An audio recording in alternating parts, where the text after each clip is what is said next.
శ్రీశాయ నమ శ్రీ సరస్వతి నమ శ్రీ గురుభ్యో నమ. భక్తులారా, వ్యాస ప్రోక్త భాగవత మహాపురాణం యథాతథంగా చెప్పుకున్నాం. దానిలో భాగంగా మనం నిన్నటి వరకు 8 స్కందాలు పూర్తి చేశాం. 9వ స్కందాన్ని కూడా మనం అన్ని భాగాలుగా చెప్పుకున్నాం. 41, 42 గుర్తుందా? 42 భాగాలుగా చెప్పుకున్నాం. ఈరోజున 43వ భాగాన్ని చెప్పుకుందాం. చెప్పుకునే ముందు వ్యాసవారిని ప్రార్థన చేసుకుందాం. వ్యాసాయ విష్ణురూపాయ వ్యాసరూపాయ విష్ణవే నమో వై బ్రహ్మణజే వాసిష్ఠాయ నమో నమ. ఆంజనేయం మహావీరం బ్రహ్మ విష్ణు శివాత్మం తరుణాక్క ప్రభం శాంతం ఆంజనేయం నమామ్యం. సదా నింబవృక్షస్య మూలాదివాసాత్ సుధాశ్రావిణం తిక్తమప్యప్రియంతం తరుం కల్పవృక్షాదికం సాధయంతం నమామీశ్వరం సద్గురుం సాయినాథం. సమర్థద్గురు సాయినాథ్ మహారాజ్ కీ జయ. సంవత్సరాంతే హి భవాన్ ఏకరాత్రం మహేశ్వర వచ్చచ్చ పచ్చాని చ తే భవిష్యంచ పరాణి భో.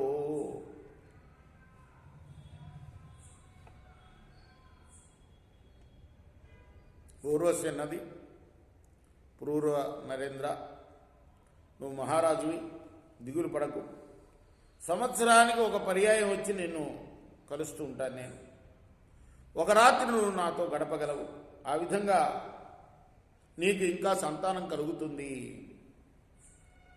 అంతర్వత్నీ ఉపాలక్ష్యాదేవీం సప్రయయౌ పురం పునస్తత్ర గతోబ్ధాంతే ఊర్వశీం వీరమాతరం ఉపలభ్యముదాయుక్త సంవాసతయా నిశాం అధైనం ఊర్వశీ ప్రాహ కృపణం విరహాతురం.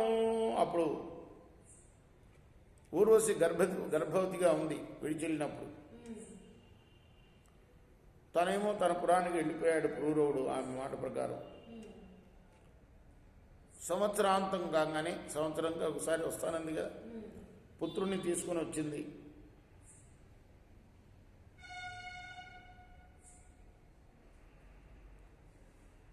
ఆమె మరలా తనను చేరినందుకు పురూరవుడు పరమానందపడ్డాడు. ఆ రాత్రి అంతా ఆమెతో గడిపాడు. తెల్లారిన తర్వాత మళ్ళీ వెళ్ళిపోవటానికి సిద్ధపడుతూ ఉంటే మళ్ళీ ఖిన్నుడయ్యాడు.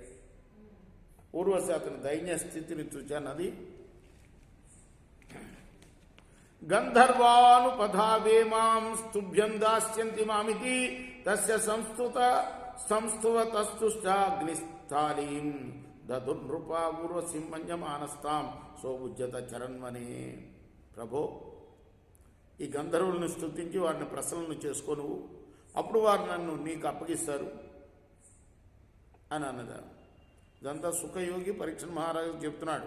పరీక్షణ మహారాజా, అప్పుడు పురూరవుడు గంధర్వుల్ని ప్రశంసించి వాళ్ళని కొనియాడగా వారు సంతృప్తులై ఒక అగ్నిపాత్రను ఆయనకు ప్రసాదించారు.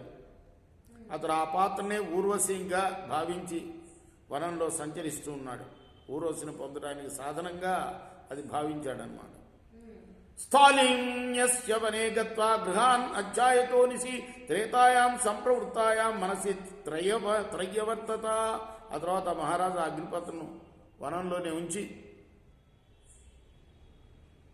తాను భవనానికి వెళ్ళాడు. రాత్రి వేళ్ల యందు ఊర్వశిని తలుచుకుంటూ గడుపుతున్నాడు. త్రేతాయుగ ఆరంభంలో అతని మనస్సునందు 3 వేదాలు మెదిలినాయి. ఋగ్, యజు, సామ వేదాలు. ఆ తర్వాత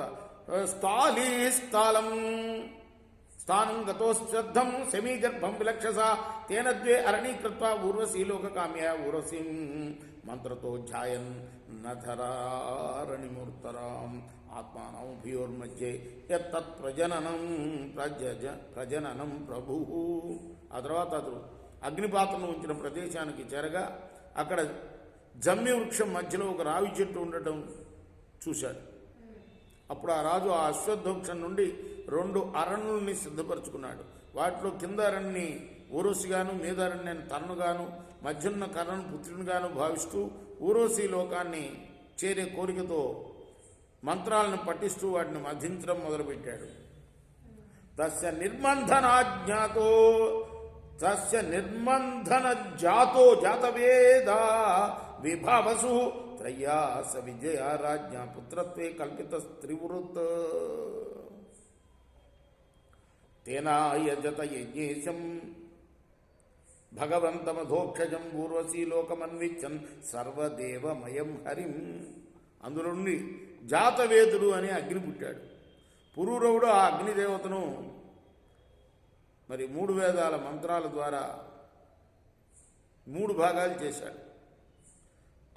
అదే ఇప్పుడు దక్షిణాగ్ని, గార్హపత్యాగ్ని, ఆవహనీయాగ్ని అని 3గా ఏర్పడింది. వాటిని పుత్ర రూపంలో స్వీకరించాడు. అనంతరం ఆ రాజు ఊర్వశీ లోకాన్ని చేరే కోరికతో ఆ త్రేతాగ్నుల ద్వారా సకల దేవతా స్వరూపుడు ఇంద్రియాతీతుడు యజ్ఞేశ్వరుడు అయిన శ్రీమన్నారాయణుడి గురించి యజ్ఞం ఆచరించాడు. ఏక ఏవ పురావేద ప్రణవ సర్వాంగమయ అదివో నారాయణో నాన్యాగ్ ఏకోగ్నిర్ వర్ణ ఏవ చ. పరీక్ష మహారాజా, త్రేతాయుగానికి ముందు అనగా కృతయుగంలో ప్రణవమే వేదంగా ఉండేది. ఒక్క ఓంకారమే అదే వేదం అని చెప్పబడేది. సకల వేద శాస్త్రాలని అందులోనే అంతర్భాగాలుగా ఉండేవి. శ్రీమన్నారాయణుడు ఒక్కడే సకల దేవతా స్వరూపుడు. అగ్ని కూడా ఈ త్రేతాగ్నులుగా కాకుండా ఒకే అగ్నిగా ఉండేది. అంటే ఈ పురూరవుడు తపస్సు చేసిన తర్వాత అది త్రేతాగ్నులుగా మారింది. పురూరవస ఏవాసి త్రయీ త్రేతా ముఖే నృప అగ్నినా ప్రజారాజ లోకం గంధర్వమేవా. రాజా, పరీక్ష మహారాజా, ముఖ్యంగా కృతయుగంలో అందరూ కూడా సత్వగుణ ప్రధానులై ఉండేవారు. వేద ప్రతిపాదితము రజోగుణ ప్రధానమైన కర్మ మార్గం త్రేతాయుగం నుండి పురూరవుని వల్ల ప్రకటితమైంది. పురూరవుడు అగ్నిని సంతాన రూపంలో స్వీకరించి గంధర్వలోకాన్ని పొందాడు. ఇది శ్రీమద్భాగవతే మహాపురాణే పారమహంస్యాం సంహితాయాం నవమస్కందే చతుర్దశోధ్యాయ.